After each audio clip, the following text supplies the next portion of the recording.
Assalamualaikum warahmatullahi wabarakatuh. Mengingatkan sekali lagi kepada para peserta dipersilahkan untuk mengisi link presensi yang berada di kolom chat. Terima kasih.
Assalamualaikum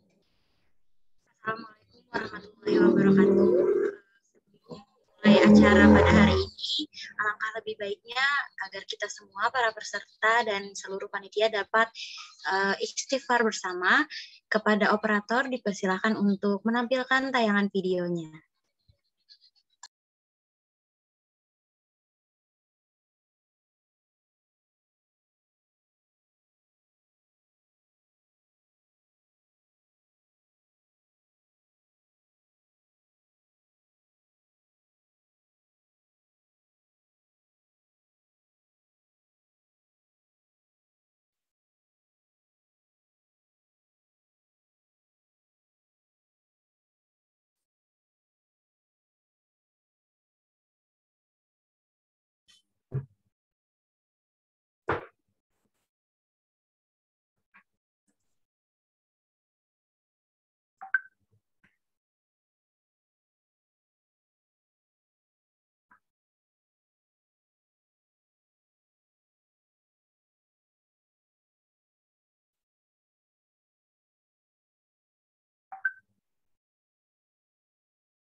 Baik, Assalamualaikum warahmatullahi wabarakatuh.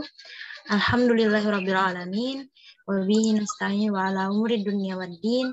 Salatu wassalamu ala asrafil anbiya wal mursalin.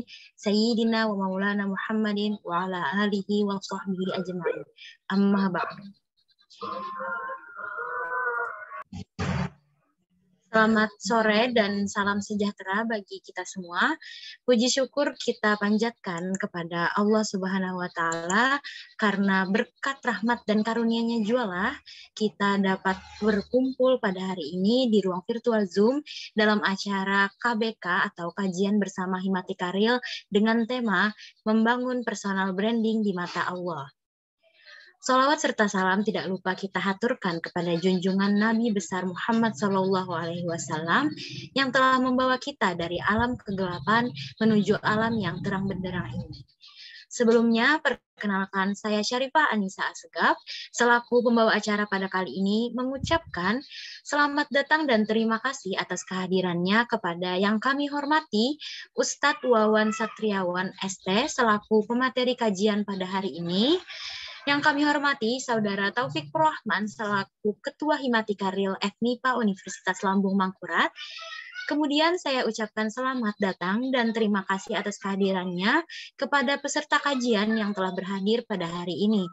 Semoga dengan diadakannya acara ini, kita semua dapat menambah pola pikir kita ke arah yang lebih baik. Amin, amin, ya Rabbal Alamin. Sedikit informasi tentang acara kita pada hari ini. Jadi kajian online dengan tajuk KBK atau Kajian Bersama Himatika ini merupakan kegiatan atau lebih tepatnya salah satu program kerja yang diinisiasi langsung oleh Departemen Kerohanian Himatika Real FMIPA Universitas Lambung Mangkurat. Baiklah, sebelum memulai acara, izinkan saya untuk membacakan susunan acara pada hari ini.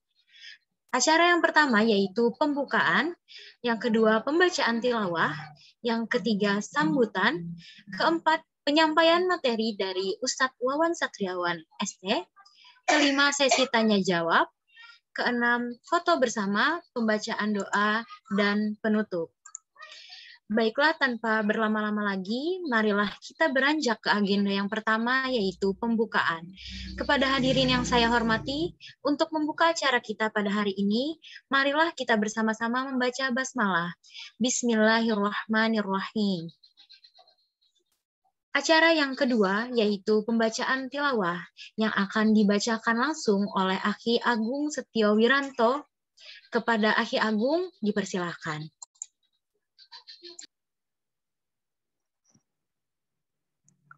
Assalamualaikum warahmatullahi wabarakatuh.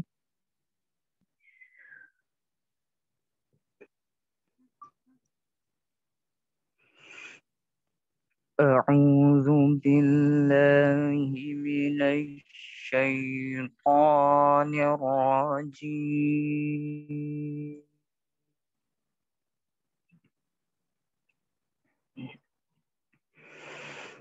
Bismillahirrahmanirrahim.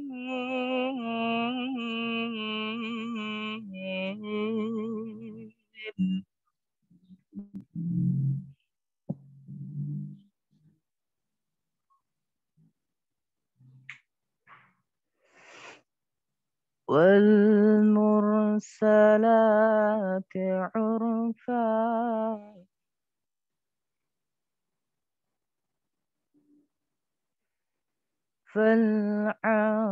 فالعاصفات عصفا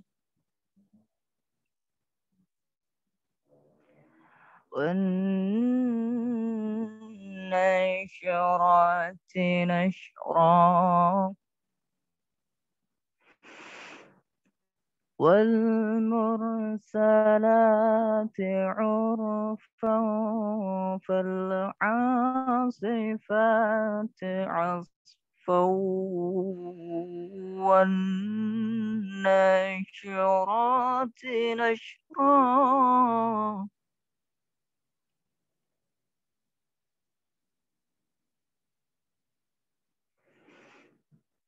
فالفارقات فرقا فالملقيات ذكرا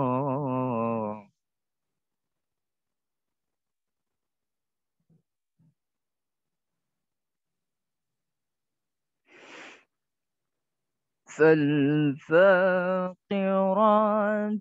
فرقا فالملقيات ذكرا بسم الله الرحمن الرحيم إنا أعطيناك الكوثر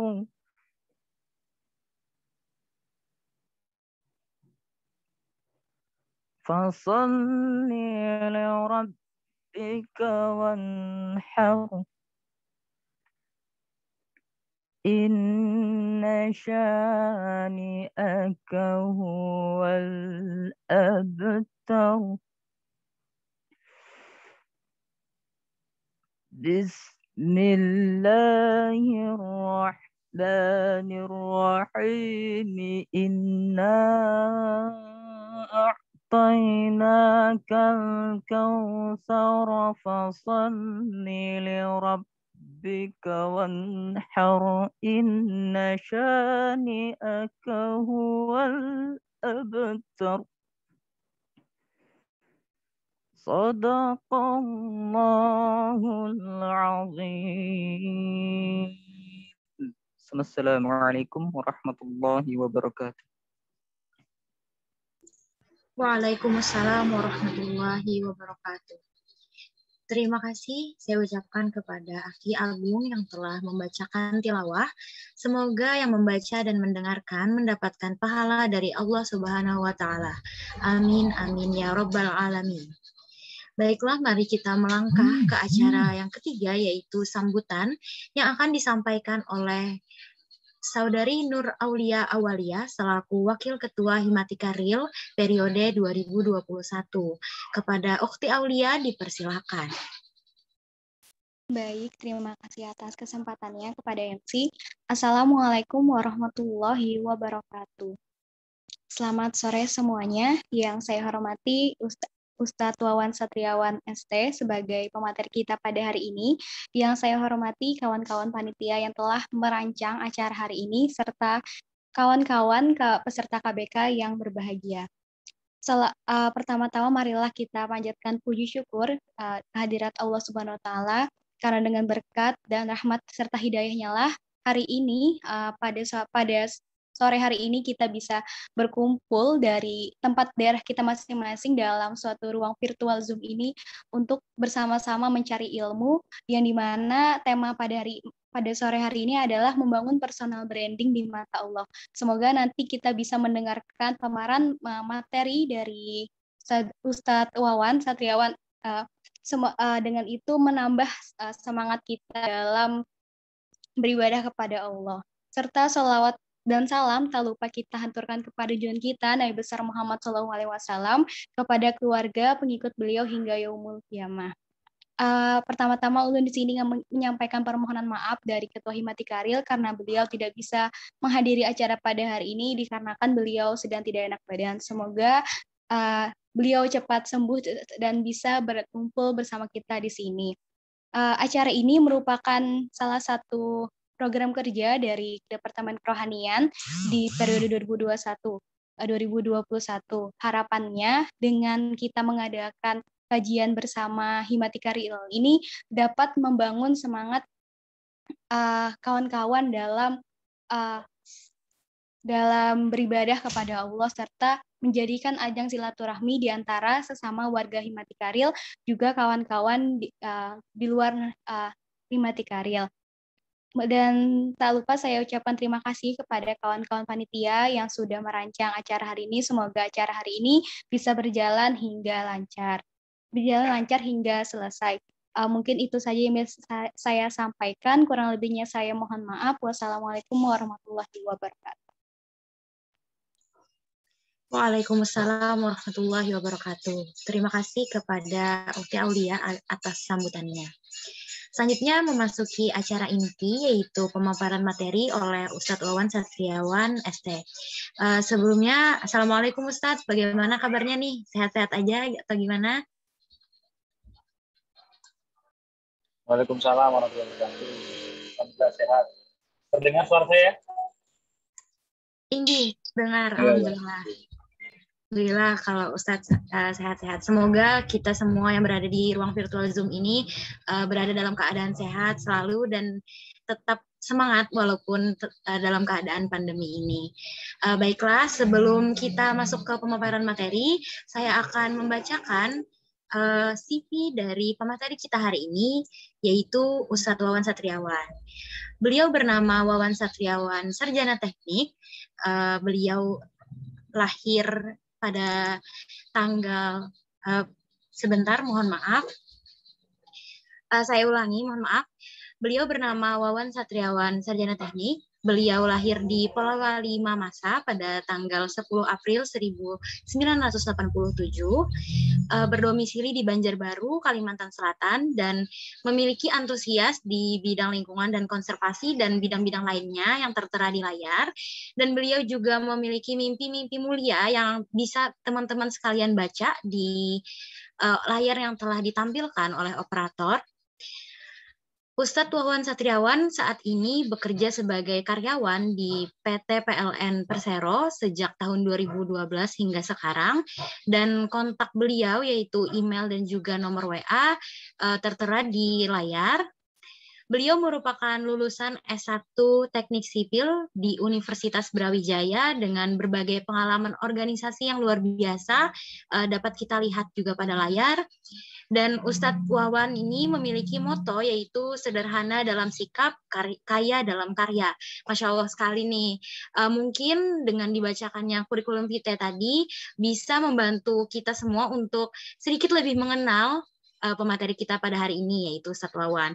Baiklah, tanpa berlama-lama lagi, kita langsung saja kepada penyampaian materi oleh Ustadz. Kepada Ustadz, waktu dan tempat dipersilahkan. Ya, terima kasih, Mbak Rita. Assalamualaikum warahmatullahi wabarakatuh. Waalaikumsalam. Alhamdulillah, Rasulullah berdoa wa bihamdihi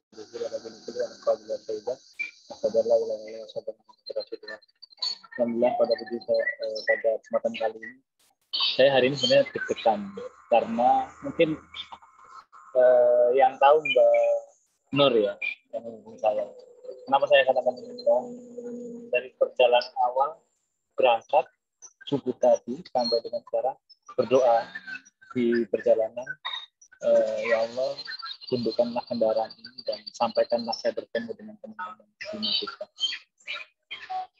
Jadi alhamdulillah saya bertemu di sini sore hari.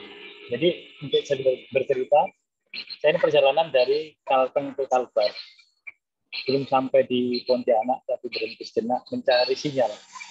Hampir dari pagi jam 8 pagi sampai jam 12 siang bertemu jalan yang tanpa sinyal. Saya khawatir, nanti jangan-jangan jam 3 sore saya nggak dapat sinyal di sini. Selesailah perkara hari ini kan gitu. Saya berdoa, ya Allah, mudah-mudahan dipertemukan, mudah-mudahan dipertemukan dengan keadaan sehat. Ternyata Allah sampaikan. Ternyata Allah pertemukan saya dengan teman-teman semua. Puji syukur yang tak terduga dan mungkin saya sampaikan kepada Allah SWT. Alhamdulillah karena atas izinmu saya bisa bertemu dengan teman-teman. Yang kedua, salam diaturkan kepada pimpinan kita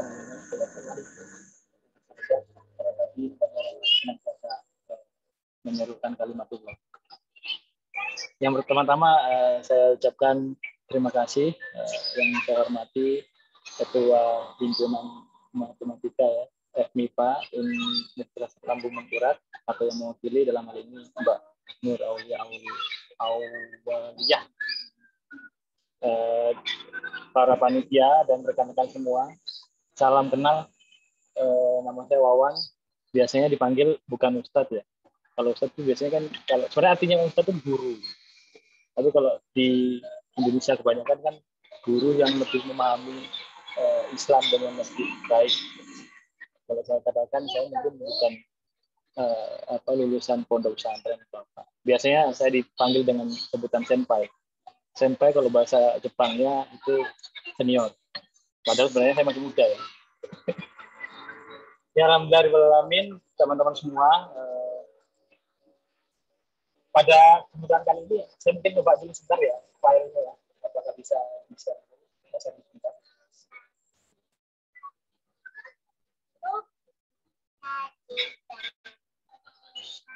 Terlihat? Apakah terlihat? Baik, sudah terlihat.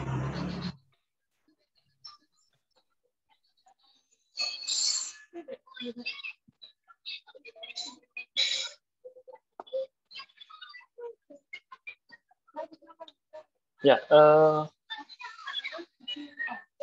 apa sih sebenarnya ini? Saya kemarin dikasih materi tentang personal branding. Personal branding itu apa kira-kira ya? Teman-teman ada yang pernah mengetahui nggak tentang personal branding? Mungkin saya nanti akan bercerita sedikit apa itu personal branding, dan mungkin saat ini pun saya juga sedang mempelajari tentang personal branding untuk saya khususnya, untuk saya pribadi. Nah, sebelum kita beranjak ke membangun personal branding di mata Allah, saya sedikit menceritakan tentang apa itu personal branding. Nah, sebelum itu saya mau tebak-tebakan sama teman-teman semua di sini. Ini ada tebak-tebakan. Ada dua foto. Foto yang pertama ini. Foto yang kedua ini. Ya. Foto yang pertama nanti tolong dijabarkan sedikit. Silahkan dijawab, entah itu teks ataupun voice ya. Foto yang kedua ini. Yang kedua. Yang pertama, foto apakah? Yang pertama, kira-kira. Mungkin sudah tahu ya. Foto yang pertama, kalau saya menjawab sendiri, ini gimana sih pematerinya ngasih soal terus jawab sendiri ya. Sambil saya menyuarakan isi hati teman-teman, karena kan kita sehati ya. Foto yang pertama, seorang orang tua sedang mendorong gerobak berjualan bakso. Gitu ya. Sepakat ya? Nah, foto yang kedua, ini seorang anak-anak seumur usia sekolah SMP ya, sekolah menengah pertama atau setelah lulus SD. Seorang laki-laki berusia antara 13 sampai 15 tahun, usia SMP. Ya. Nah, itu foto ya, pertanyaan pertama. Pertanyaan kedua, tapi apa kira-kira profesi yang pertama? Kalau saya melihatnya ini, mungkin teman-teman juga bisa memperhatikan, kayaknya tukang penjual makanan ya. Tukang menjual makanan. Kalau yang foto kedua, apa kira-kira? Seorang anak sekolah. Seorang anak sekolah. Nah, ini dia. Kira-kira dari foto tersebut, selain secara fisik, secara tampilan, adakah yang bisa dijelaskan kembali selain itu? Kalau foto yang pertama tadi tukang bakso atau tukang jualan makanan ya, yang membawa gerobak dengan baju, dengan celana dan sandal, serta seorang tua gitu, membawa perlengkapannya. Yang kedua, terkait dengan anak sekolah yang mungkin berada di sekolahan, mungkin ini sedang upacara atau apa ya, berusia umur 13 sampai 15 tahun atau sekolah menengah pertama. Kira-kira selain tampak dari luar, apa yang bisa teman-teman tangkap lagi?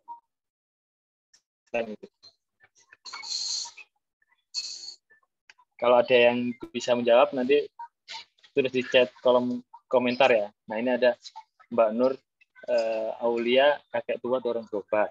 Kakek tua dorong gerobak.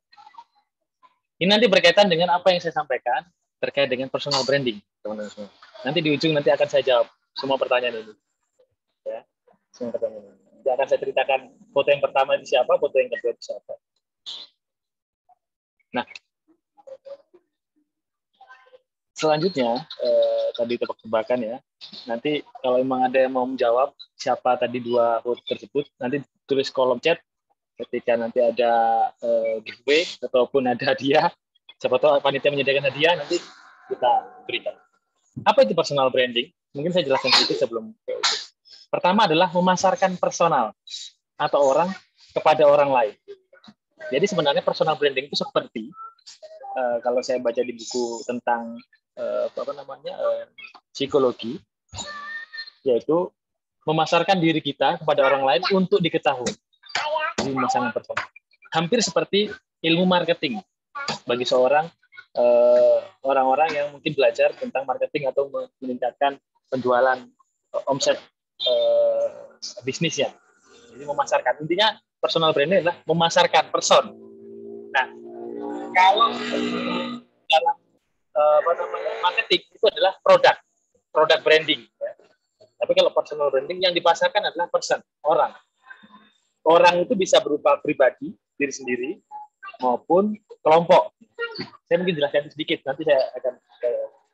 Yang kedua selain memasarkan, personal branding itu adalah membangun persona kepada publik. Ya, misalnya gini. Tadi yang berkaitan dengan foto tadi, memasarkan personal. Nanti saya tanya kira-kira, apakah ada bedanya ketika orang tua berdorong gerobak dengan orang yang duduk di warung menjualan dan ada tempatnya? Kira-kira beda nggak? Rasanya beda nggak? Nanti kok tulis di kolom chat ya. Ini saya mencoba untuk membangun kerangka berpikir kita dulu sebentar. Jadi yang kedua adalah membangun pesona terhadap publik. Jadi membangun pesona diri maupun kelompok maupun orang per orang ataupun komunitas kepada publik. Contoh ketika mungkin seorang calon ketua himpunan, ada pemilihan calon ketua himpunan, pasti dia akan membangun pesonanya terhadap publik. Pesonanya apa? Oh, dia seorang ahli dalam dia sering jadi mahasiswa berprestasi misalnya. Dia sering mengikuti lomba. Dia sering aktif di organisasi apapun itu. Nah, kalau personal branding, dia harus membangun pesonanya, pesona itu, kelebihan-kelebihan itu ke publik. Dengan cara apa? Dengan memberitahukan, dengan berkomunikasi, dengan menjaga koneksi. Jadi ya. Yang kedua, resepnya personal branding adalah selain tadi memasarkan, yang kedua membangun pesona. Nah, yang ketiga, mengkomunikasikan. Selain kita, bagaimana cara mewujudkan kita bisa memberikan pesona kepada orang lain, kita komunikasikan nilai kita. Kita komunikasikan tujuan kita. Kita komunikasikan harapan-harapan kita. Yang seperti saya contohkan tadi, bagaimana ada salah seorang yang ingin menjadi ketua himpunan, pasti dia akan mungkin menunjukkan pesonanya. Setelah tunjukkan pesonanya lewat apa? Lewat nilai-nilai, lewat tata cara, lewat perilaku, lewat kebiasaan dia. Dengan menyampaikan, mengkomunikasikan tujuan, harapan, dan seterusnya. Jadi ada unsur komunikasi. Yang keempat, tidak mungkin sebuah pesona itu muncul dengan cara singkat dan sangat cepat. Pasti dia akan step by step dan berkelanjutan. Ini syaratnya, berkelanjutan. Tidak mungkin orang dikatakan itu anak itu pintar hanya ketika ujian tes, satu kali ujian tes dia dapat 100. Ternyata di ujian tes berikutnya dia dapatkan 50 ataupun 70 di bawah nilai yang disyaratkan. Dia harus berkelanjutan sehingga anak tersebut dikatakan pintar nanti. Ya. Nah, berkelanjutan. Nah, yang terakhir ini personal branding ya. Yang terakhir adalah pencitraan.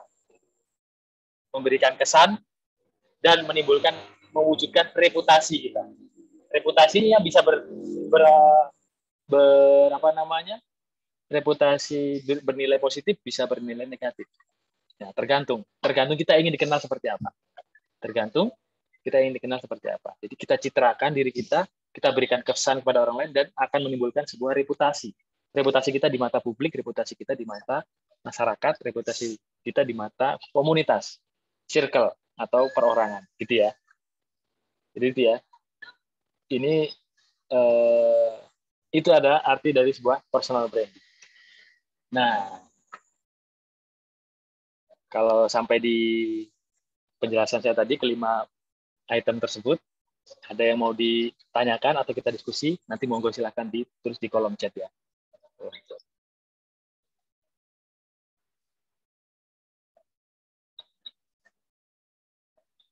Ini dia, bagaimana membuat sebuah personal branding di mata Allah. Tadi saya sebutkan tadi ya.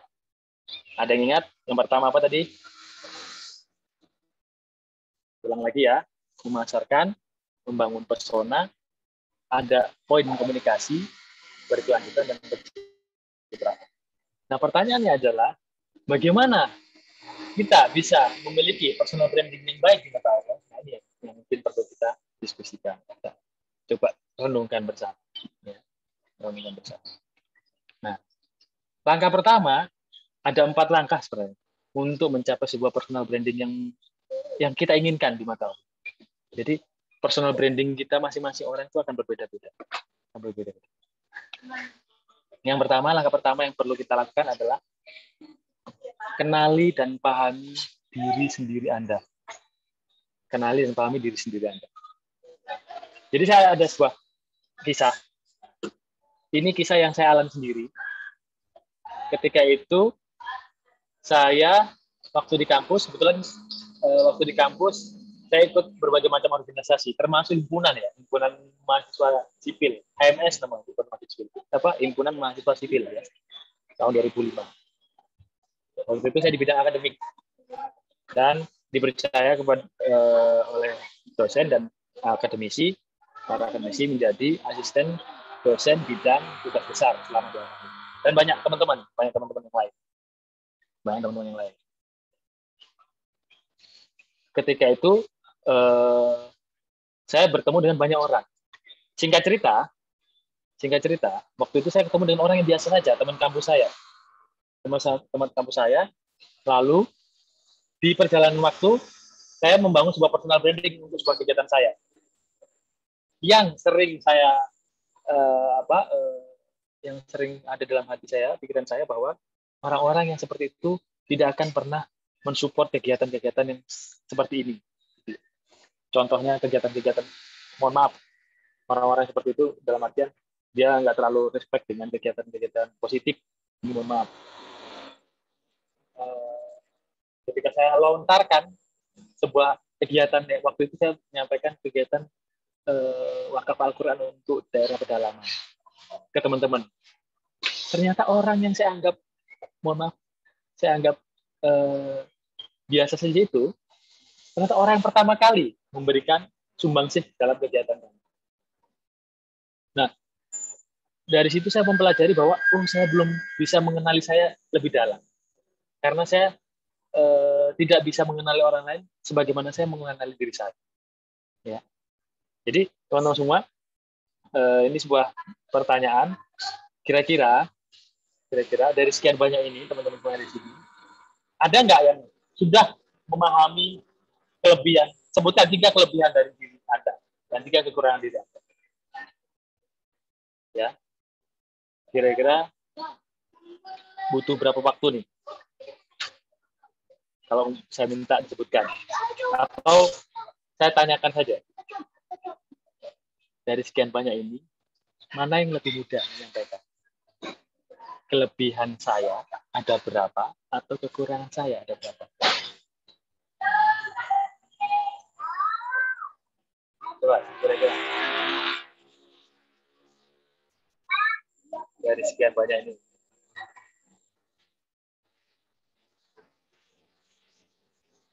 Lebih susah yang mana? Yang menyampaikan kelebihan atau yang menyampaikan kekurangan? Kayak mungkin yang menyampaikan kelebihan. Benar nggak? Agak susah menyampaikan kelebihan. Lebih gampang menyampaikan kekurangan. Oh, senpai, saya kekurangannya adalah tidak mau introvert atau tidak terbuka, ya, tertutup.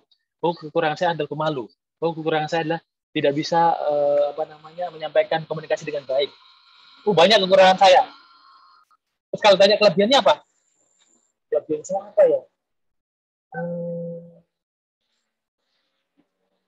apa ya, gitu pasti, ya nggak? Itu yang saya alami dulu ketika saya masih belum sering berkomunikasi, belum sering berinteraksi, belum sering bertemu dengan orang-orang lain. Saya orangnya pemalu, saya orangnya sering lupa ya. Saya orangnya emosional. Ini kekurangan saya. Kelebihan saya suka sesuatu yang teratur. Saya suka sesuatu dengan step by step. Saya suka sesuatu yang visioner. Itu kelebihan saya. Saya sampaikan itu bukan berarti saya sombong, tapi saya coba pahami diri saya, bagaimana saya bisa menyikapi diri saya untuk bisa menyampaikan ke orang lain. Ya. PR yang pertama, untuk kita bisa membranding kita di mata Allah, kenali dan pahami diri Anda. Kenali dan pahami diri Anda. Kelebihan dan kekurangan. Kenali dulu. Ya. Kenali dulu.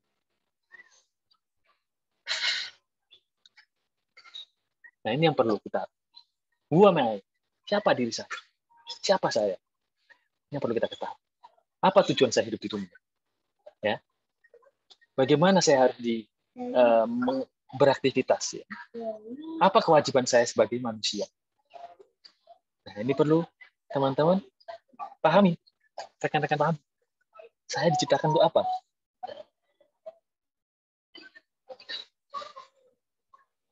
Dalam Al-Quran kan tidak diciptakan jin dan manusia kecuali beribadah kepada Allah.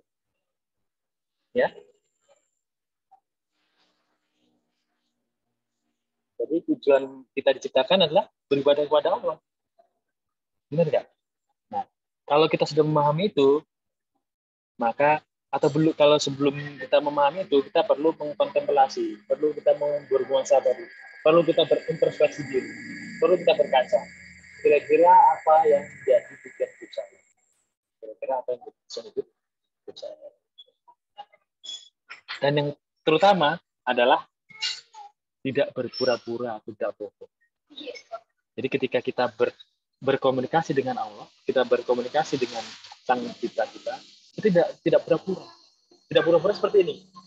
Jadi ketika kita menjadi orang itu tidak bersifat sebagai punya topeng. Jadi seakan-akan baik di luar, ternyata di dalam kita mendendam. Seakan-akan kita penyayang, ternyata kita mudah sakit hati. Kita tidak boleh berpura-pura. Untuk mengetahui siapa diri kita, janganlah engkau berpura-pura. Karena ketika kita berpura-pura, maka akan sangat berat. Sangat berat dalam arti dalam kita beraktivitas. Nah, di sini disebutkan ya, dalam surat Al-Imran 139 bahwa wala bismillahirrahmanirrahim wala tahinu wala tazanu wa antumul a'lam in kuntum mu'minin. Jadi ketika saya bertanya kepada teman-teman, siapakah kalian? Siapa diri Anda? Janganlah tiba-tiba teman-teman langsung berkecil hati. Apa kelebihan Anda? Apa kekurangan Anda? Jangan berkecil hati. Karena apa? Dalam Al-Quran disebutkan Allah menyatakan bahwa janganlah kamu merasa lemah, jangan pula kamu bersedih hati, sebab kamu adalah paling tinggi derajatnya di mata Allah. Jika apa? Katanya. Jika apa? Jika kamu termasuk orang yang beriman. Ya. Jadi kenapa saya tadi tanyakan, sudah mengenalikah diri Anda terhadap diri Anda sendiri? Kadang-kadang kita langsung merasa rendah diri, bahwa saya tidak punya kelebihan, Bang. Saya tidak punya kelebihan, Senpai. Saya banyak kekurangannya. Janganlah kita bersedih hati. Wala tahanu. Janganlah kita berlemah terhadap sesuatu yang kita rasa itu lemah. Padahal sesungguhnya Allah memberikan kelebihan yang jauh lebih besar. Wala tazanu. Janganlah kamu bersedih hati. Sebenarnya engkau adalah yang paling tinggi derajatnya. Ini bukan kata senpai. Ini tapi kata Allah. Jadi janganlah kita berlemah dan jangan boleh kita bersedih hati. Karena kita apa? Kita tinggi derajatnya jika kita beriman kepada Allah.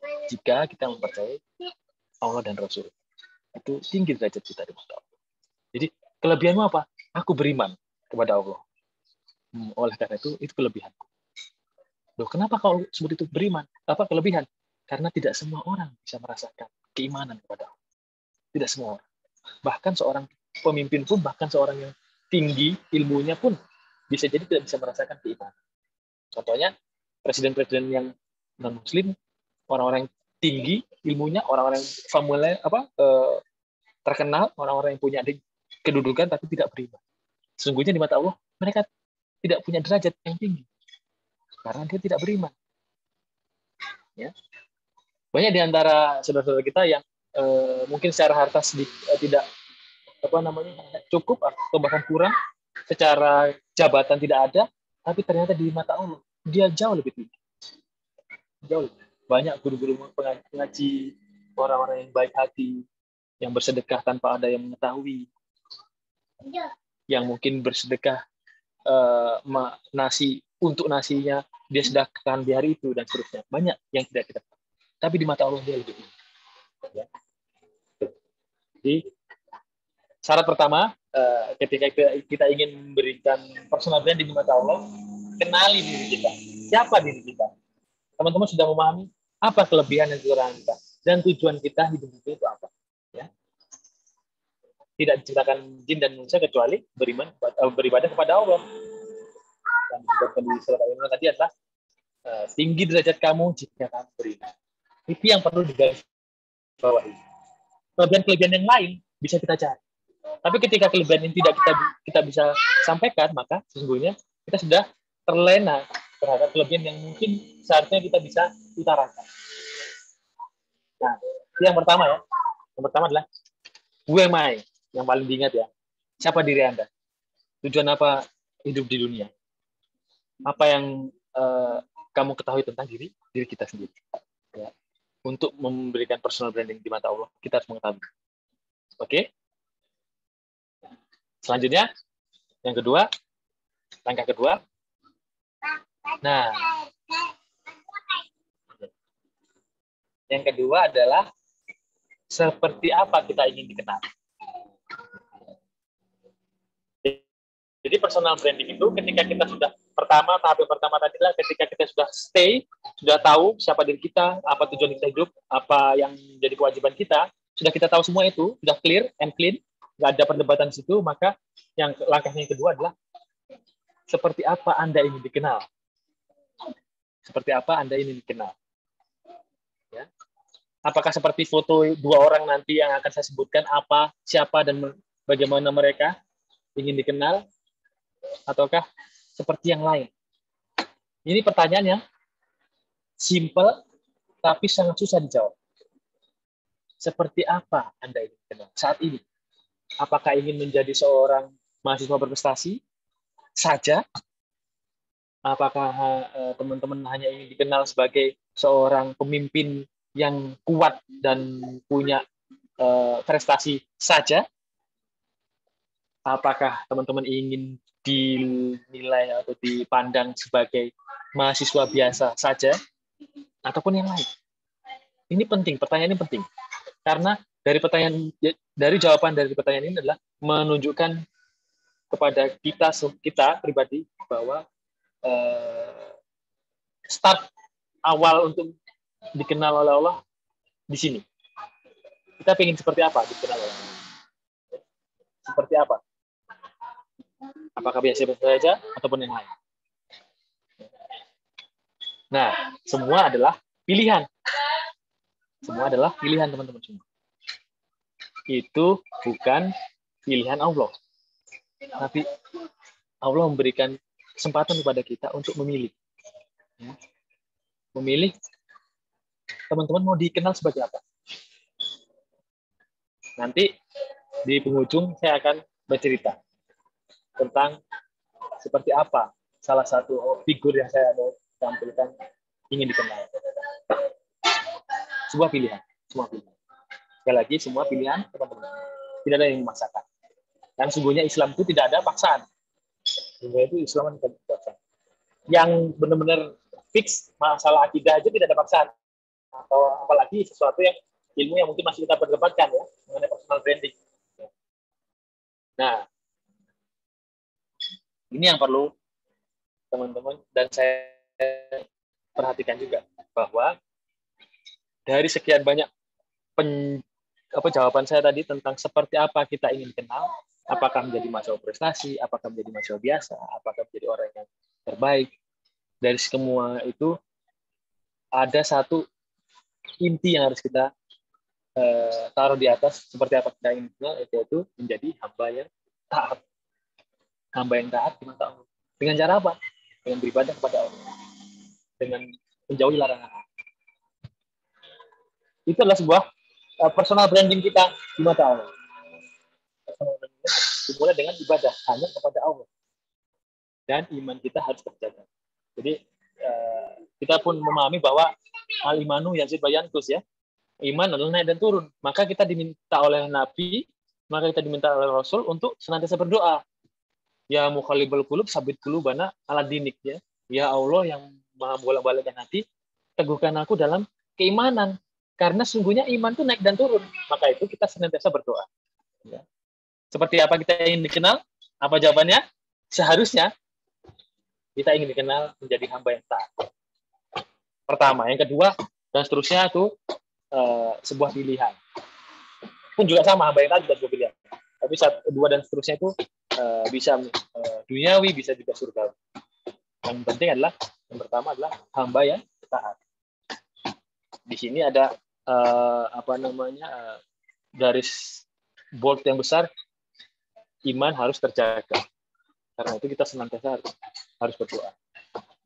Iman itu seperti tangan ini, dibolak-balikkan oleh Allah semudah itu.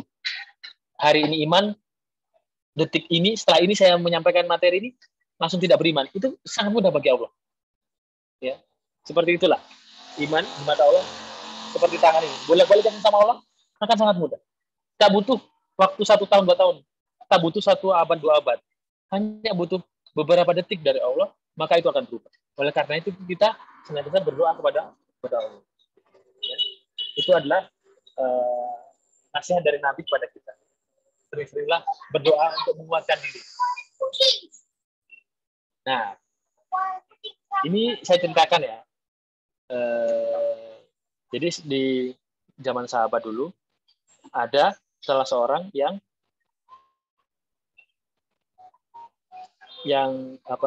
sangat dekat dengan Rasul. Dia dikenal sebagai sahabat yang dermawan dan selalu taat kepada Allah dan Rasulnya. Nanti tebak ya siapa dia. Tapi dia pemalu. Siapa cepet-cepetan nih? Nah, ini dia. Ada yang ingat nggak kisah tentang sumur? Jadi pada saat zaman Rasulullah SAW, zaman kenabian, waktu itu di Madinah, zaman itu masa itu sedang paceklik air bersih. Dan satu-satunya sumur yang masih mengalir air bersih di Madinah saat itu adalah sumur yang dimiliki oleh seorang Yahudi. Sumur yang dimiliki oleh seorang Yahudi. Cepet-cepetan ya, siapa yang bisa jawab ya, ini sahabat siapa? Sudah dijawab ternyata. Sumur yang dimiliki oleh orang Yahudi. Lalu peristiwa kesusahan air bersih itu terdengarlah di kuping di Rasulullah, terdengarlah oleh Rasulullah SAW. Lalu Rasulullah SAW bersabda, siapa di antara kalian yang bisa memberikan air bersih kepada kaum muslimin di Madinah saat itu, maka Allah akan berikan air surga sebanyak yang dia dermakan. Belum selesai Nabi menyampaikan itu, langsung sahabat ini berangkat, bernegosiasi kepada Yahudi tersebut. Pertama, bernegosiasi nggak berhasil. Ditawar-tawar, ternyata jatuhnya 12.000 dirham. Kalau saya tadi coba searching 1 dirham itu berapa? Sekitar 46 juta. Waktu masa paceklik saat itu. Untuk untuk membeli air di sumur itu, Tapi Yahudinya nggak mau. Dia akhirnya dinegosiasi oleh para sahabat ini.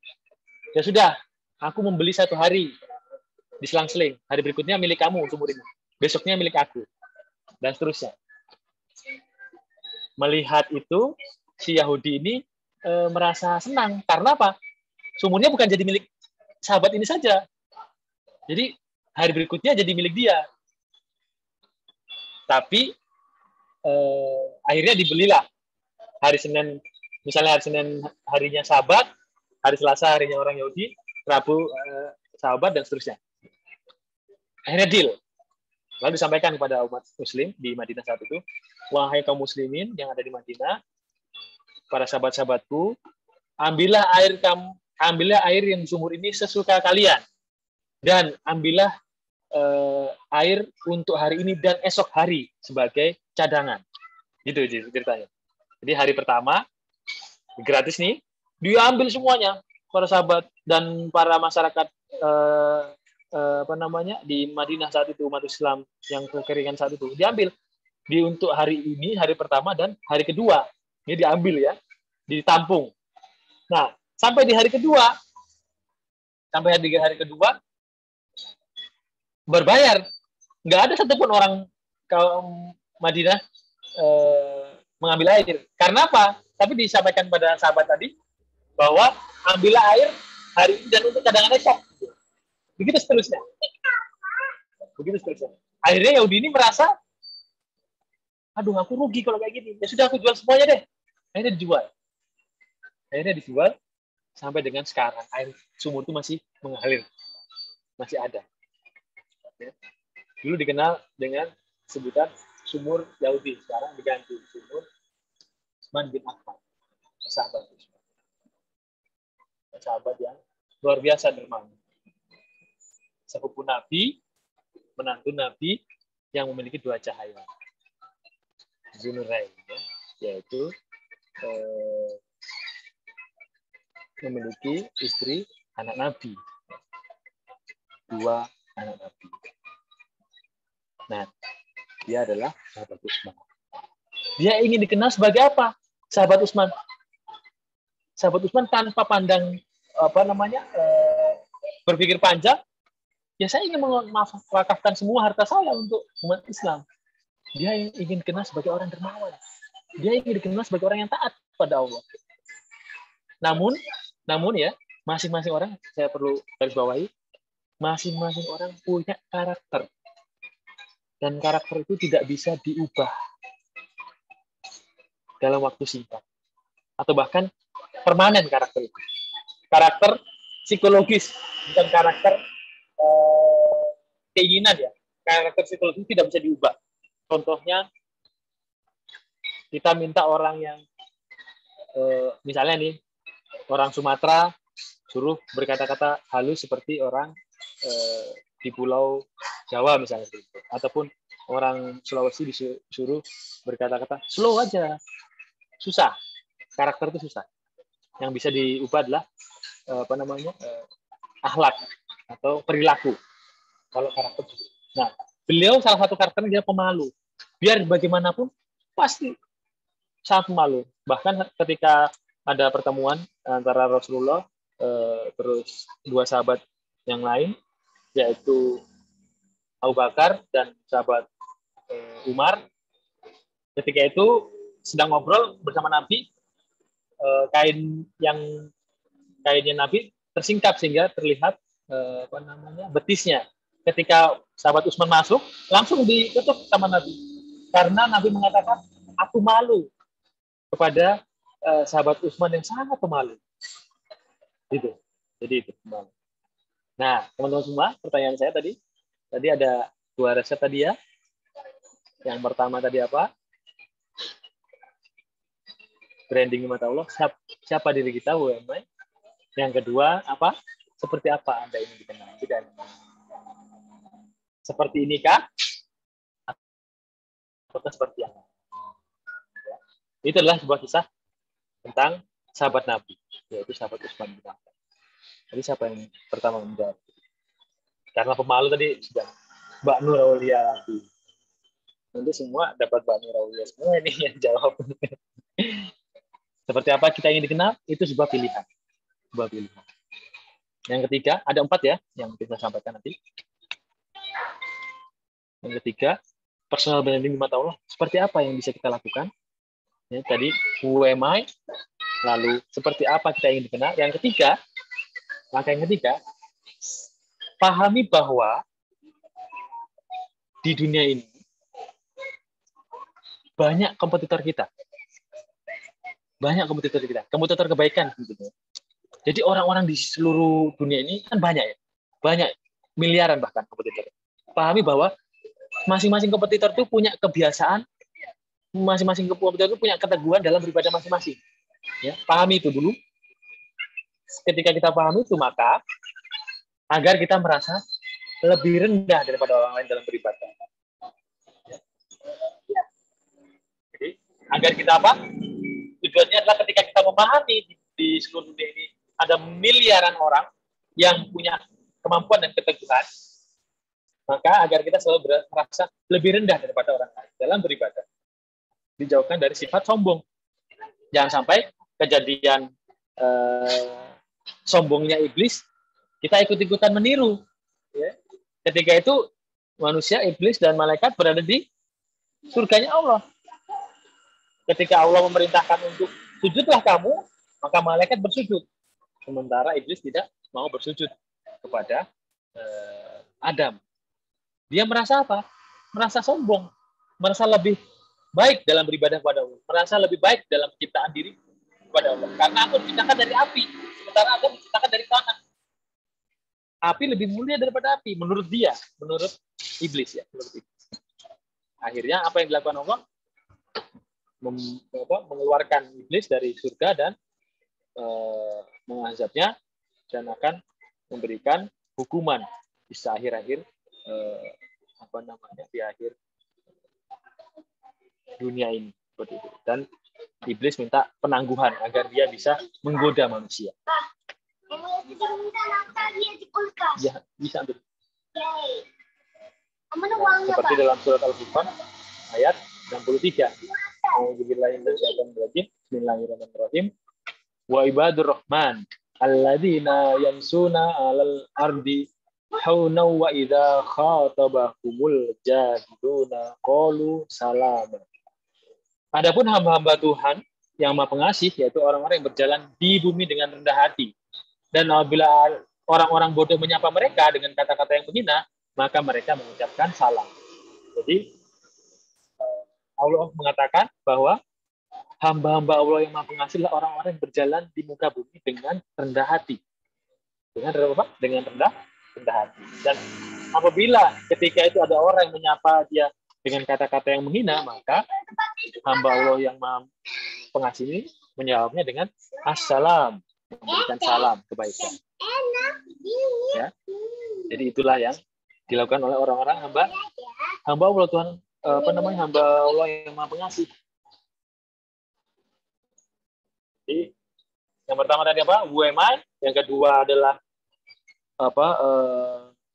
seperti apa teman-teman yang dikenal. Yang ketiga, pahami bahwa di dunia ini banyak kompetitor kita dalam berbuat kebaikan. Oleh karena itu, kita akan merasa lebih rendah daripada orang lain dalam beribadah. Ketika kita pahami bahwa banyak di dunia ini yang mungkin lebih baik hatinya, lebih baik jiwanya di mata Allah, maka kita akan merasa rendah diri di hadapan Allah dalam hal ibadah, bukan dalam hal kebaikan, dalam hal berlomba-lomba dalam kebaikan ya. Kita tidak boleh berrendah diri kalau dalam berlomba-lomba dalam kebaikan. Jadi kita harus percaya diri, gitu ya. Maksudnya antara percaya diri dengan minder. Nah, kita harus merasa lebih rendah ibadahnya daripada orang lain. Dengan begitu kita insya Allah akan diberikan pertolongan Allah SWT. Yang keempat, yang terakhir, teman-teman semua, yang terakhir adalah bagaimana kita membangun personal brand di mata Allah. Yang terakhir adalah langkah keempat, ciptakan personamu. Ya, sama Umi ya. Ciptakan persona teman-teman semua. Bagaimana menciptakan persona teman-teman semua?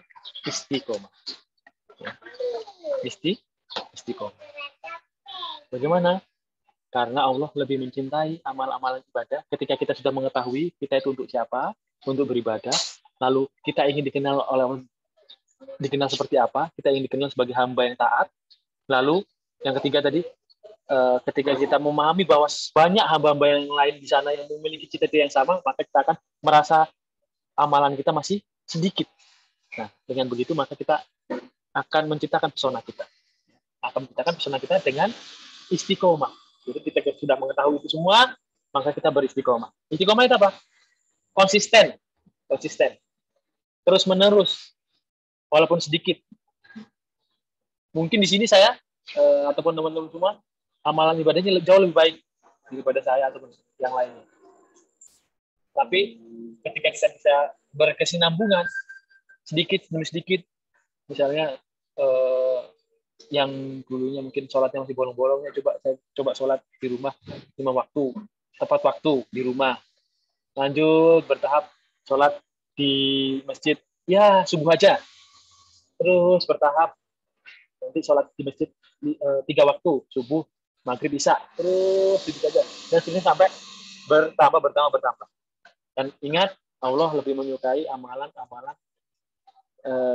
amalan-amalan sedikit tapi konsisten atau berkesinambungan. Ya. Dari langkah tersebut, yang pertama, ya, istiqomah tadi adalah butuh keikhlasan dalam beribadah sebagai penentu semua. Gongnya tadi. Jadi UMI ya, ingin dikenal seperti apa, lalu kita harus rendah hati dalam beribadah karena kita tahu miliaran orang yang mungkin jauh lebih baik daripada kita. Yang terakhir penentunya ya istiqomah, dan penentunya adalah ikhlas hanya kepada Allah. Bagaimana kita berikhlas? Bagaimana kita mengetahui diri kita ikhlas? Hanya kita dan Allah yang tahu. Ya. Terus bagaimana kalau hati kita masih terpaksa? Dicoba terus. Karena ikhlas itu tidak mungkin muncul dengan tiba-tiba. Seperti kata pepatah, cinta nggak akan muncul dengan tiba-tiba. Pasti ada mukodimahnya. Yeah. Kalau bahasa orang Jawa, witing tresno jalaran soko gelipet. Datangnya cinta itu dari sering bertemu. Iya. Jadi dipaksakan. Aku ibadah karena terpaksa, nanti nggak dapat pahala. Enggak. Terus saja dipaksakan terus. Paksa. Nanti karena ketika kebiasaan, maka kita akan mendapatkan hati yang ringan. Oh, ternyata ketika kita sholat di masjid lebih ringan daripada sholat di rumah. Dan seterusnya. Seperti itu. Mungkin mbak-mbaknya sholat di rumah jauh lebih indah daripada mungkin ditunda-tunda. Atau mungkin yang lagi sayang-sayangnya gitu ya. Oh, kayaknya saya batasi deh, karena saya lebih sayang sama Allah daripada sayang si doi, misalnya. Terus ternyata seterusnya, oh kayaknya rasa sayang Allah jauh lebih banyak daripada sayang manusia. Ya sudahlah, nanti kita bertemu di pelaminan saja deh, dan seterusnya ya. Ini butuh apa? Tadhiyah, butuh latihan, butuh pengorbanan, tadhiyah, butuh perjuangan. Cintamu perlu saya perjuangkan. Nah, cintanya siapa? Cintanya Allah. Ya gitu. Kira-kira apa yang dirasa ketika ada seorang yang dicintai terus ternyata diduakan? Apa yang dirasa? Emosi kan? Tapi tidak dengan Allah, karena Allah maha cinta, maha pemaaf ya.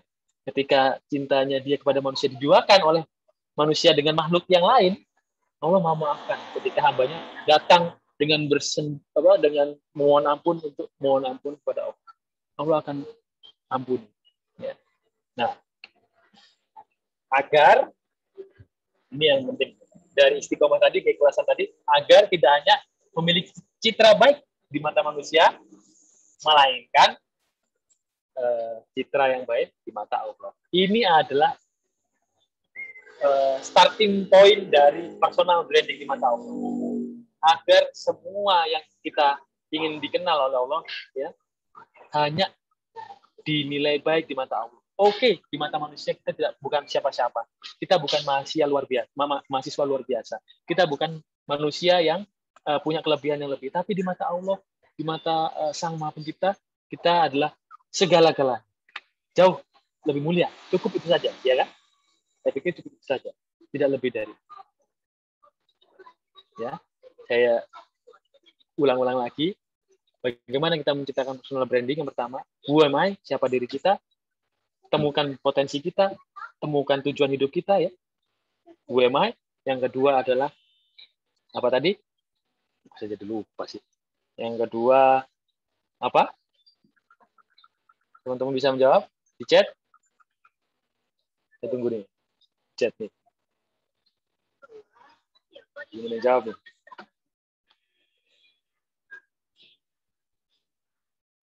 Ya, yang kedua apa? Seperti apa yang kita ingin kenal? Ya, satu jam Mbak Siti Hardianti Pertiwi dan Mbak Sarifah bisa selesaikan. Seperti apa kita ingin dikenal? Ya, seperti apa kita ingin dikenal? Yang ketiga, ingat bahwa dalam setiap dunia ini banyak miliaran orang yang berlomba-lomba untuk berbuat baik. Jadi dengan kita mengetahui itu, maka kita akan merasa rendah diri dalam beribadah tentunya ya. Nggak boleh kita frustasi dalam hal-hal yang positif. Nggak, kita merasa rendah diri dalam nilai ibadah kepada Allah. Maksudnya adalah banyak manusia-manusia lain yang lebih mulia. Ya, ketika kita merasa rendah diri, maka kita dijauhkan dari sifat sombong. Yang terakhir, ciptakan pesonamu dengan istiqomah dan keikhlasan, agar citra baik itu tidak hanya di mata manusia, tapi di mata Allah. Itu 4 yang mungkin saya ingin sharing. Nah,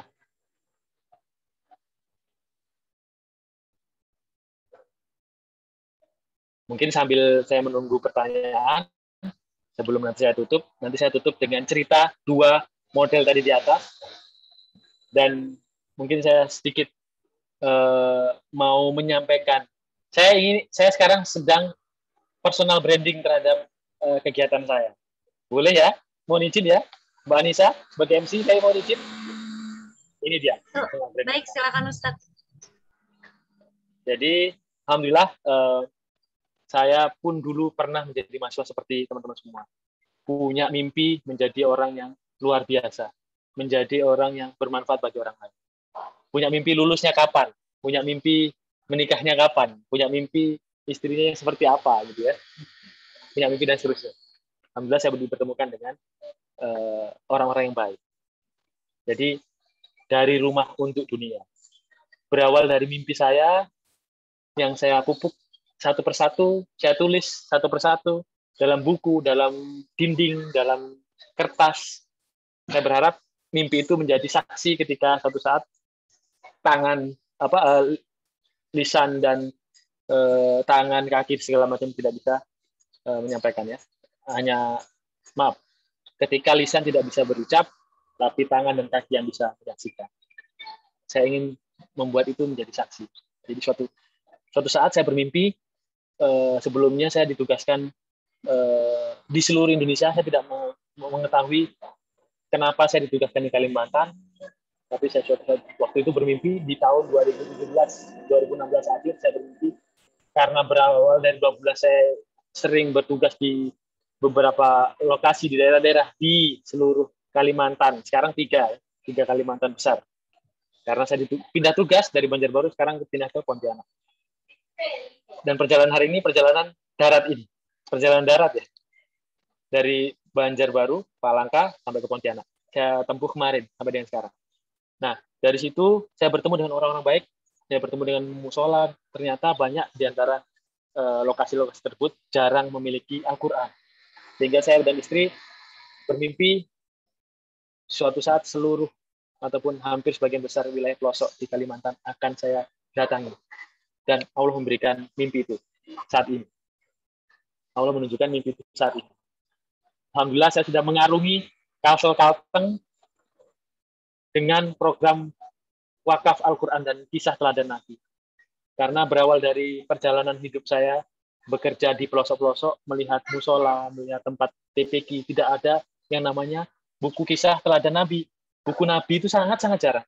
Buku Nabi dan Rasul sangat jarang. Sehingga saya dan istri bermimpi dari pribadi ini membuat sebuah gerakan dari rumah untuk dunia. Gas dulu aja deh, ntar Allah yang kasih jalan. Ya, programnya Wawan Kita Berbagi. Dan Allah memberikan mimpi itu sekarang. Mewujudkan mimpi itu sekarang. Insya Allah, saya bermimpi lagi. Ketika itu, 2 atau 3 tahun yang lalu, saya bermimpi, insya Allah, saya akan mewakafkan harta sebanyak 100 juta rupiah. Dan Allah menyemujudkan ini. Di tahun 2021 ini Allah yang berikan. Ya.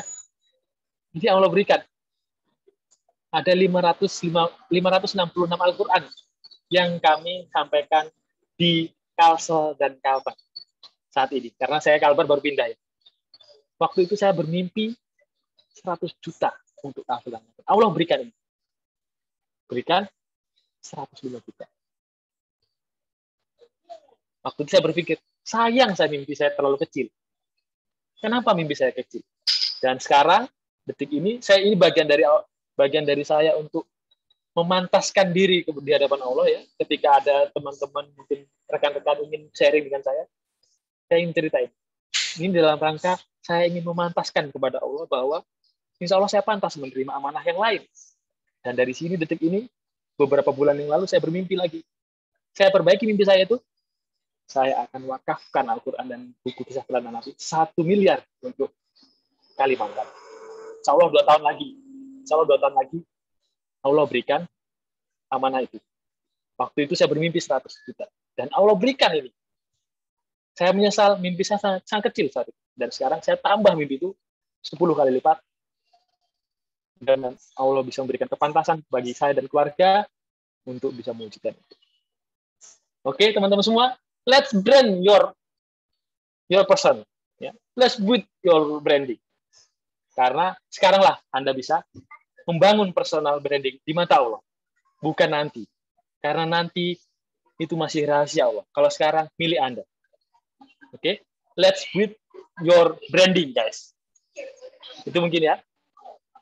Yang bisa saya sampaikan di akhir penghujung. Nanti saya akan cerita.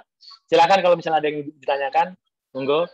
Dan mungkin kalau misalnya ada teman-teman yang merasa senang dengan konten-konten saya ada di konten YouTube Wawan Kita Berbagi.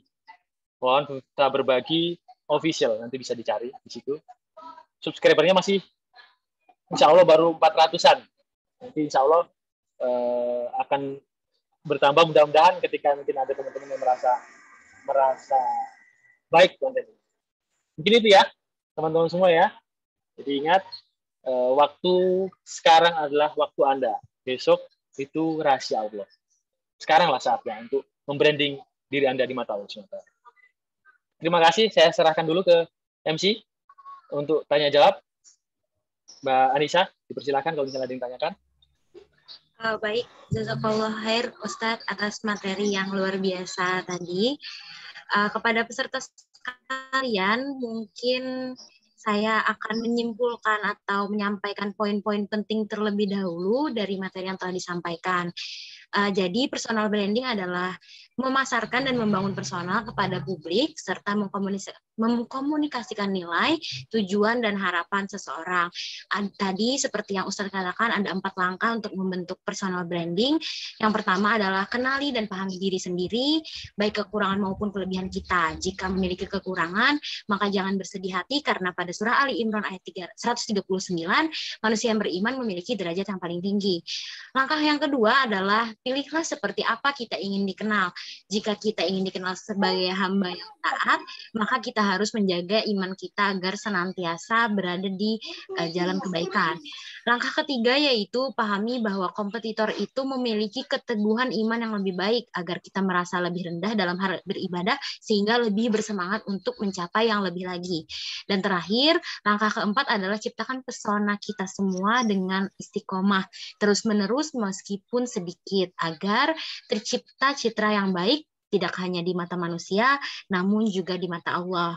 Baik hadirin sekalian, selanjutnya kita akan masuk kepada sesi tanya jawab. Bagi peserta yang ingin bertanya, dipersilahkan untuk mengaktifkan fitur raise hand terlebih dahulu, lalu setelah dipersilahkan dapat mengaktifkan mikrofonnya. Atau mungkin jika terkendala untuk menyalakan mic, maka dapat bertanya melalui fitur chat dengan format nama _ pertanyaan. Baik, ditunggu peserta untuk pertanyaan-pertanyaannya. Mungkin di antara peserta ini ada yang penasaran atau ada yang masih ingin ditanyakan lebih lanjut, dipersilakan. Baik, Ustadz, kita ulun bacakan dulu pertanyaan yang pertama dari Ukti Nur Hafifah. Izin bertanya Ustadz, bagaimana sih cara kita mengenal diri kita sendiri, sedangkan kita sendiri bingung terhadap diri kita dalam segi kelebihan dan lainnya. Nah, mungkin saya serahkan kepada Ustadz dulu untuk menjawab. Kepada Ustadz, dipersilakan. Ya, cara yang mudah yang sering saya lakukan adalah pertama, sering-sering melakukan aktivitas yang teman-teman sukai. Contoh misalnya tadi Mbak Nur Khalifah ya, yang tanya tadi ya. Ya, Mbak Nur Khafifah, sorry. Mbak Nur Khafifah. Suka masak. Ini saya ambil contoh. Sering-seringlah melakukan aktivitas itu. Sering melakukan aktivitas itu. Nanti suatu saat Allah tunjukkan. Oh, ternyata aku suka masak ya, tapi aku masak ini sebuah passionku, kelebihanku. Aku bisa masak dengan sabar. Ini akan muncul satu persatu. Pertama yang bisa dilakukan adalah sering-seringlah melakukan aktivitas yang bagian dari hobi teman-teman. Bagian dari hobi teman-teman. Ketika kita melakukan dengan hati yang senang, maka akan muncul apa kelebihan kita. Yang kedua, sering-seringlah bertanya kepada orang lain. Sering-seringlah bertanya kepada orang. Kenapa? Kadang kita susah melihat wajah kita sendiri. Oh, ternyata wajah saya ada jerawatnya. Oh, ternyata saya kulitnya putih. Oh, ternyata rambut saya hitam. Susah kita melihat sendiri. Tapi akan mudah ketika kita melihat dengan kaca. Oleh karena itu, seringlah bertanya kepada sahabat yang dekat. Sahabat yang kata sahabat itu berarti orang yang bisa menyampaikan sesuatu walaupun pahit. Bukan yang lain yang bisa menjilat. Sahabat itu orang yang bisa mengatakan kepada kita kebaikan walaupun pahit. Contohnya, kamu ini sebenarnya bagus bacaannya, tapi kok malas sholatnya. Misalnya, contoh. Bagus bacaannya, tapi kok kadang-kadang suka telat, misalnya.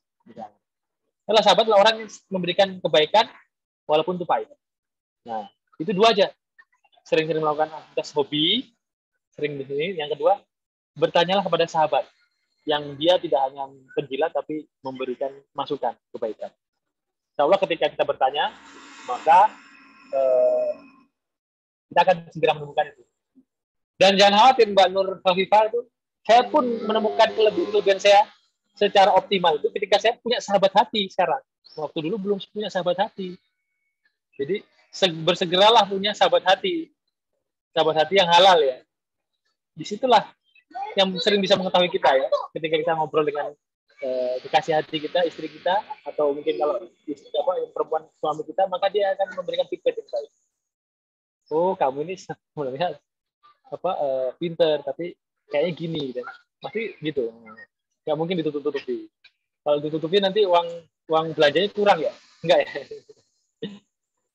Jadi dua aja, hobi dan bertanyalah kepada sahabat dekat, entah itu orang tua, kerabat, saudara, dan seterusnya. Itu. Insya Allah akan ditemukan jalannya. Susah kalau melihat kekurangan-kekurangan kita, ada kelebihan kita. Mencarinya. Gitu ya. Ini, saya kembalikan ke MC. Silakan, Mbak Anissa. Baik, terima kasih Ustadz atas jawabannya yang luar biasa. Mungkin kita melangkah ke pertanyaan yang selanjutnya dari Saudari Nurul. Saya bacakan pertanyaannya. Bagaimana cara Bapak bertahan dari tantangan-tantangan yang hadir di impian Bapak yang besar seperti demikian? Boleh cerita Pak, tantangan-tantangan besar apa saja yang Bapak hadapi dari impian wakaf Al-Quran senilai 100 juta waktu itu? Nah, kepada Ustadz mungkin dipersilakan. Ya. Tantangan yang besar yang paling menghantui saya ketika adalah rasa malas. Rasa malas. Kalau harta, kalau medan, kalau perjuangan itu mudah. Tapi ketika rasa malas itu muncul, maka akan buyar semuanya. Jadi tantangan yang paling besar adalah rasa malas. Dan apa yang melatar belakang saya terus bisa mengevaluasi, memperbaiki terus sampai dengan tercapai itu 100 itu, 105 itu, alhamdulillah. Waktu itu di perjalanan, mungkin saya cerita ya, domisili saya waktu itu ada di Palangka dan di Banjarbaru. Saya mengantarkan Al-Quran ini ke daerah Tanjung Tabalong. Bisa dibayangkan ya berapa jaraknya? Saya mengantarkan dari Banjarbaru ke Kasongan membawa Al-Quran. Sengaja saya bawa beserta anak dan istri sebagai saksi nanti suatu saat kendaraan saya, orang-orang jalan itu menjadi saksi bahwa saya mengantarkan Al-Quran. Kenapa saya mengatakan itu? Supaya menjadi semangat. Karena malas itu akan terus menghantui. Malas itu akan terus menghantui.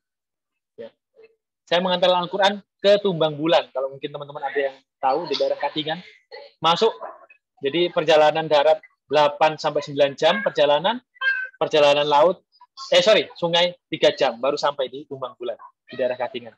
Saya mengantarkan Al-Qur'an ke daerah Tumbang Sambak, ke Pangkalan Bun, ke Sampit, ke Katingan Hulu, ke Banjarbaru, ke Palangkaraya, ke seterusnya. Saya sampaikan itu. Perjalanan itu tidak mudah dan tidak gampang kalau hati kita dihantui dengan rasa malas. Nah, di perjalanan itu saya ingat nasihat dari salah seorang ustadz. Itu saya lupa nama beliau, tapi nasihat ketika dia bercerita tentang kisah-kisah Nabi. Waktu itu beliau bercerita bahwa masyarakat jahiliyah Arab itu dilahirkan dari bangsa jahiliyah, benar nggak? Benar nggak ya?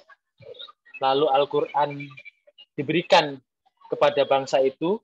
Sekarang apa yang Allah berikan? Apa yang Al-Quran berikan kepada bangsa Arab? Allah muliakan dengan Al-Quran. Ya. Ketika itu Al-Quran diberikan kepada Nabi kita, Nabi Muhammad SAW. Ya. Bersama Al-Quran muliakan Nabi kita menjadi Nabi penutup dari segala Nabi. Waktu itu Al-Quran disampaikan wahyu dari Allah kepada Nabi Muhammad melalui malaikat Jibril. Allah izinkan malaikat Jibril dan Al-Quran muliakan malaikat Jibril menjadi malaikat menjadi pemimpin para malaikat. Dan Al-Quran diturunkan oleh Allah di bulan Ramadan. Ternyata Allah muliakan bulan Ramadan menjadi bulan mulia di antara bulan yang ada. Satu cita-cita saya ingin berinteraksi dengan Al-Quran. Mudah-mudahan suatu saat Al-Quran ini menjadi saksi bagi saya dan keluarga saya untuk memuliakan saya dan keluarga beserta orang-orang yang dekat. Termasuk yang ada di sini. Karena saya bercerita untuk mengharap keridhaan Allah, untuk mengharap perasaan Allah memberikan amanah itu. Itu yang menjadi semangat saya. Ketika Allah memuliakan itu semua, saya mengemis pada Allah. Saya lakukan jual beli kepada Allah. Bahwa Allah akan berikan kepantasan, kemuliaan kepada kita. Itu saja. Tidak lebih dari itu. Nah, tantangan itu ya, dengan saya terus menanam terus. Ketika malas, saya berkaca, kenapa saya malas? Allah memberikan saya waktu sebentar. Ayo kita berjalan. Makanya, saya sering membuat sebuah cita-cita, langkah-langkahnya adalah seringlah membuat mimpi-mimpi itu di atas kertas. Dibuka lagi. Oh, ternyata Allah masih belum berikan evaluasi. Apa yang kurang? Sehingga kita akan bersemangat. Ya. Jadi itu mungkin ya Mbak Nur Hafifah, Mbak Nur Hafifah, dan bisa menjawab sedikit ya.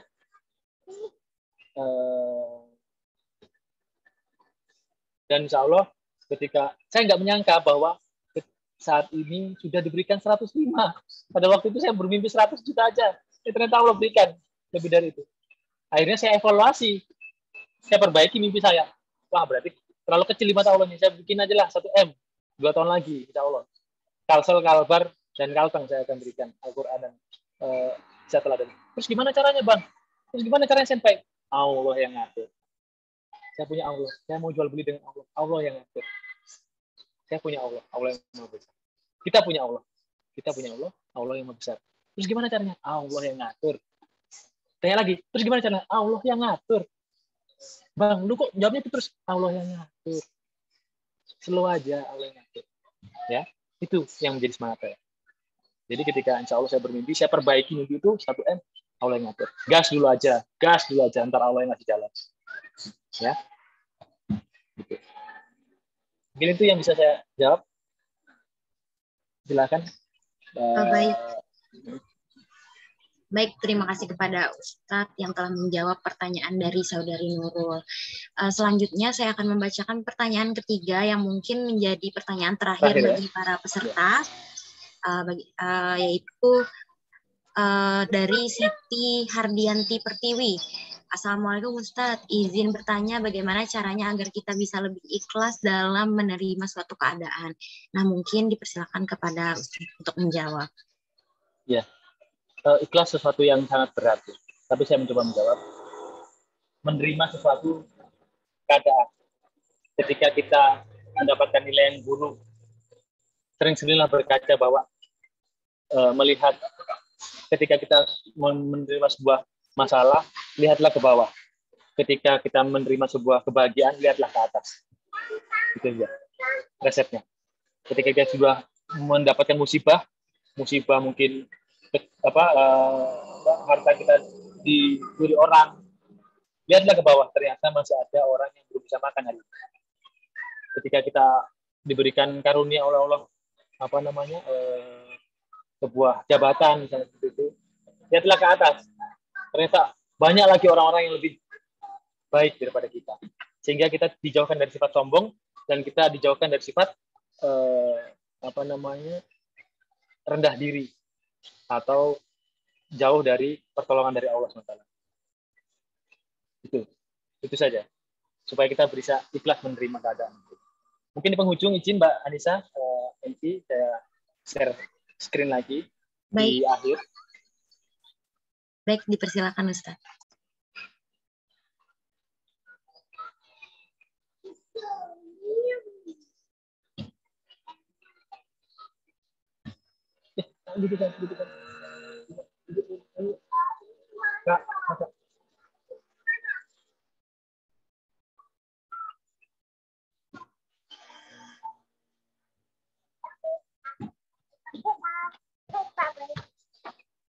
Terdengar suara saya ya, dan soundnya ya. Jadi slide ini saya persembahkan untuk salah seorang yang bisa saya panggil dengan nama Dewa.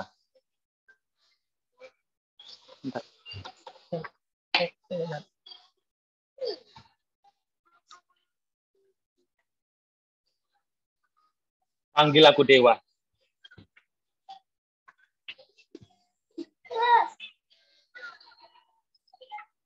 Sadewa namanya. Salah seorang murid dari sekolah swasta di Palangkaraya. Sekolah yang sederhana, namun penuh makna dan penuh dengan cerita. Panggil aku Dewa. Salah seorang murid, dia bukan siapa-siapa. Dia juga bukan anak siapa-siapa. Tapi aku bisa dipanggil dengan nama Dewa. Salah satu murid kesayangan seorang guru di sekolah tersebut. Murid kesayangan.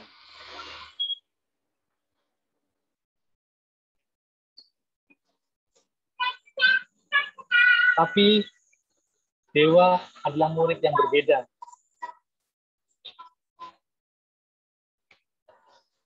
Dia berbeda, teman-teman semua.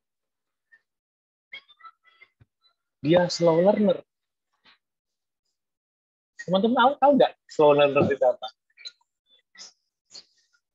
Dia butuh waktu dan tenaga hanya untuk bisa mengatakan kata, aku sayang ibu guru. Tidak seperti orang kebanyakan yang bisa dengan mudah mengatakan, aku sayang ibu guru. Dia berbeda. Dan panggil aku Dewa, katanya. Dia seorang slow learner yang dia butuh tenaga dan pikiran untuk bisa berjuang mengatakan bahwa aku sayang ibu. Tapi selain dia slow learner, dia juga penakut. Nggak punya inisiatif sama sekali. Seorang yang lemah, walaupun fisiknya kuat, tapi jiwanya lemah. Karena dia berbeda. Dia slow learner. Dia lambat dalam berpikir. lambat dalam belajar. Dia berbeda. Namun dia istimewa di mata Bu Guru. Suatu ketika Bu Guru ini bercerita kepada saya bahwa Dewa dan diberikan tugas oleh Bu Guru dan teman-teman yang lain untuk bercerita tentang sebuah benda. Tolong anak-anak, ceritakanlah apa yang bisa kamu ketahui tentang benda ini. 50 kata, yaitu benda pisang. Yang lain dengan sangat mudahnya bercerita, menuliskan di kertas 1, 2, 3 menit sudah selesai. Tapi Dewa butuh waktu sampai 15 sampai 30 menit untuk menuliskan apa sebuah pisang itu. Dia harus memutar kepala, memutar otak untuk bisa bercerita bahwa aku mengetahui tentang pisang. Dan ternyata setelah dia butuh waktu, Bu Guru menyampaikan bahwa waktu sudah habis, Dewa. Dia katakan, Bu, sedikit saja, aku mau sedikit lagi. Ini sudah ada di kepala saya, Bu. Mau cerita tentang pisang. Setelah semua berakhir, apa yang didapatkan Bu Guru itu, ternyata ada anak yang lain mengatakan pisang adalah pohon yang berbuah dan tidak memiliki batang. Buahnya manis, berwarna kuning, dan bisa dimakan oleh monyet. Tapi apa yang dituliskan Dewa? Dengan penuh dengan usaha keras, usaha tanpa menyerah. Walaupun dia berpikir sangat keras, dia mengatakan bahwa pisang adalah sebuah buah yang memiliki kandungan kalium yang tinggi, yang baik untuk ibu hamil, dan bisa digunakan untuk bagi orang-orang berolahraga, karena dia memiliki nutrisi yang gula yang bisa langsung dipakai. Panggil aku Dewa. Karena kerja kerasnya, karena pantang menyerahnya, karena kuatnya dalam berjuang, dia bisa mengatakan pisang itu walaupun butuh waktu, walaupun butuh tenaga, walaupun butuh segala hal yang dimiliki. Teman-teman, saya bukan slow learner. Teman-teman mungkin bukan slow learner. Tapi apakah teman-teman lebih mudah menyerah?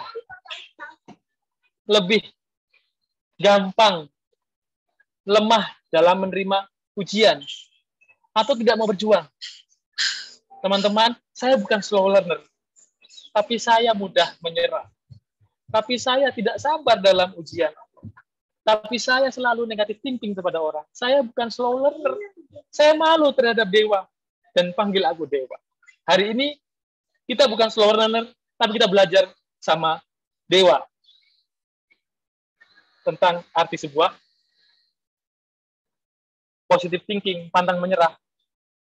Dan disingkat di akhir cerita itu, Bu Guru itu menceritakan bahwa pada saat mau masuk sekolah, tanpa diduga, tanpa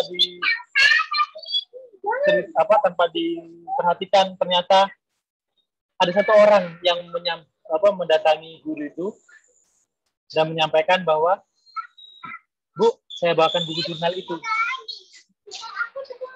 Mengetahui Bu Guru itu kelelahan, kecapean, karena Bu Guru itu sedang hamil. Allah memberikan kelebihan pada Dewa tentang nilai empati sebuah rasa. Bahkan teman-teman yang lain tidak merasakan bahwa Bu Guru itu merasa kelelahan membawa buku. Ternyata Allah berikan rasa lebih empati kepada Dewa. Dan dia hanya mengatakan bahwa panggil aku Dewa. Seorang pelajar di salah satu sekolah yang mungkin berbeda dari yang lain. Seorang pelajar, slow learner, tapi dia pantang menyerah. Tapi dia punya jiwa empati yang luar biasa. Tapi dia selalu positive thinking kepada orang lain. Tapi dia selalu tabah dalam menghadapi semua ujian itu. Dan dia pantang menyerah. Dia hanya ingin dipanggil dengan Dewa. Itulah gambar foto yang di atas adalah ilustrasi, karena fotonya tidak bisa saya tampilkan.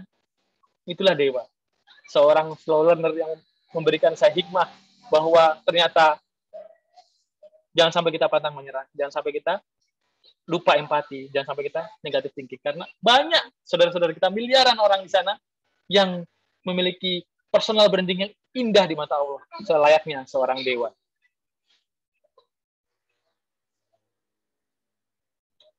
Yang terakhir,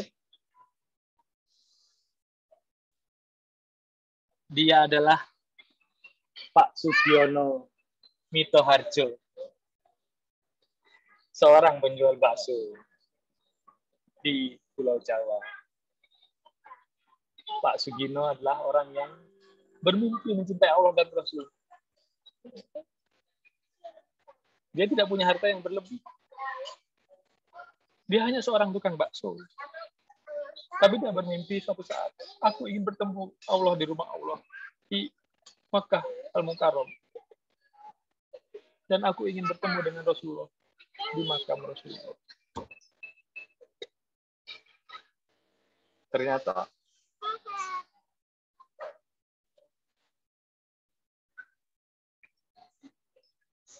Allah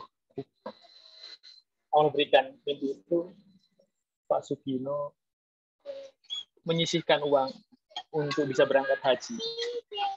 Alhamdulillah di tahun 2019 beliau berangkat haji menabung selama 41 tahun, teman-teman. Menabung selama 41 tahun. Menyisihkan untuk berangkat haji bersama istri. Untuk teman-teman yang ada di sekitar saya dan semuanya, jangan berkecil hati. Aku punya orang tua yang nggak punya siapa-siapa. Aku nggak punya orang tua. Jangan berkecil hati. Kamu punya Allah. Kita punya Allah. Aku punya orang tua yang penjual bakso. Aku punya orang tua yang penjual makanan. Aku punya orang tua yang tidak punya apa. Jangan khawatir, teman-teman semua. Kita semua punya Allah. Ketika Allah ada di hati kita, Allah akan berikan semuanya. Insya Allah. Jangan khawatir. Sejenak renungkan, tutup mata teman-teman semua, berkata kepada Allah, aku tidak punya siapa-siapa ya Allah, kecuali Engkau. Maka mudahkanlah jalanku untuk mendapatkan cintamu ya Allah, untuk mendapatkan branding yang baik di matamu ya Allah. Mudahkanlah jalan itu ya Allah, karena aku hanya punya Engkau, aku tidak punya yang lain.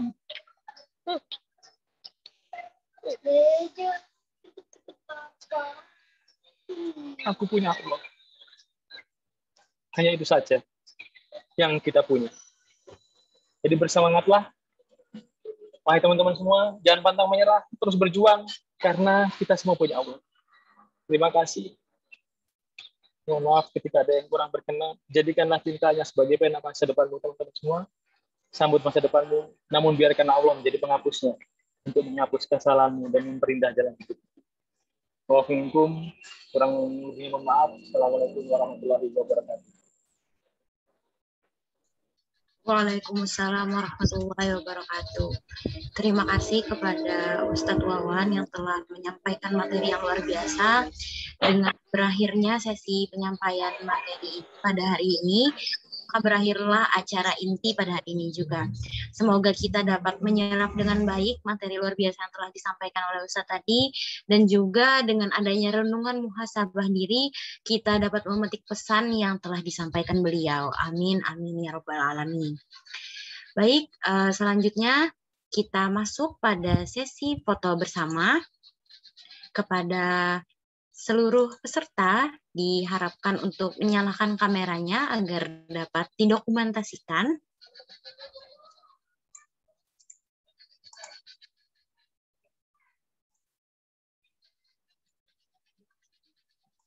Baik, kita tunggu mungkin sampai pukul 18.00.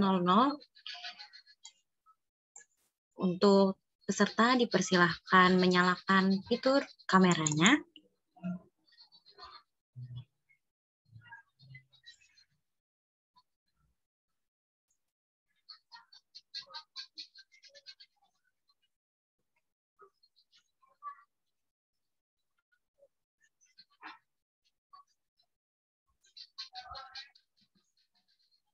Baik, masih ditunggu kepada peserta yang belum menyalakan kamera agar menyalakan kameranya sehingga dapat didokumentasikan.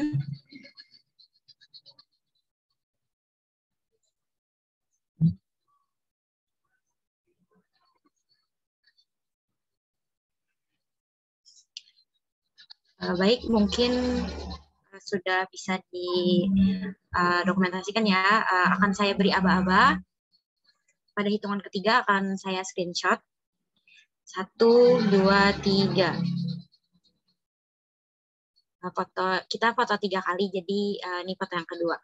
1, 2, 3. Mungkin foto yang terakhir. 1, 2, 3. Baik, terima kasih kepada peserta yang telah menyalakan kamera untuk mengikuti sesi foto bersama. Baiklah, kita akan melangkah ke acara selanjutnya, yaitu pembacaan doa. Kepada Akhi Fauzan Raimon Sifa, dipersilakan. Ya, terima kasih kepada MC atas kesempatannya. Amin, amin, bismillahirrahmanirrahim. Amana ar-rasulu bima unzila ilaihi min rabbihi wal mu'minun. Kullun amana billahi wa malaikatihi wa kutubihi wa rasulih. La nufarriku baina ahadim min rusulih. Wa qalu sami'na wa ata'na ghufranaka rabbana wa ilaikal masir. La yukallifullahu nafsan illa wus'aha. Laha ma kasabat wa 'alaiha ma iktasabat. ربنا لا تؤاخذنا إن نسينا أو أخطأنا ربنا ولا تحمل علينا عصرا كما حملته على الذين من قبلنا ربنا ولا تحمل علينا عصرا كما حملته على الذين من قبلنا ربنا ولا تحملنا ما لا طاقة لنا به واعف عنا واغفر لنا وارحمنا أنت مولانا فانصرنا على القوم الكافرين وصلى الله على سيدنا محمد وعلى آله وصحبه وسلم سبحان ربك رب العزة عما يصفون وسلام على المرسلين والحمد لله رب العالمين. Saya kembalikan ke MC. Baik, terima kasih kepada Akhi Fauzan yang telah memimpin pembacaan doa. Memasuki acara yang terakhir, yaitu penutup. Untuk menutup acara hari ini, marilah kita bersama-sama mengucapkan hamdalah. Alhamdulillahirabbil alamin.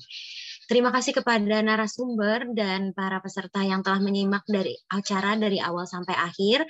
Semoga ilmu yang didapatkan hari ini dapat diimplementasikan pada kehidupan sehari-hari dan dapat menjadikan kita menjadi pribadi yang lebih baik lagi ke depannya. Saya Syarifah Anissa Assegaf selaku pembawa acara dan seluruh panitia memohon maaf apabila terjadi kesalahan selama acara berlangsung. Akhirul kalam, wassalamualaikum warahmatullahi wabarakatuh. Waalaikumsalam warahmatullahi wabarakatuh. Terima kasih banyak Ustaz atas waktunya hari ini. Ini bisa melanjutkan perjalanan ke Pontianak. Dipersilakan, hati-hati di jalan Ustaz. Ya, Manila Ustaz.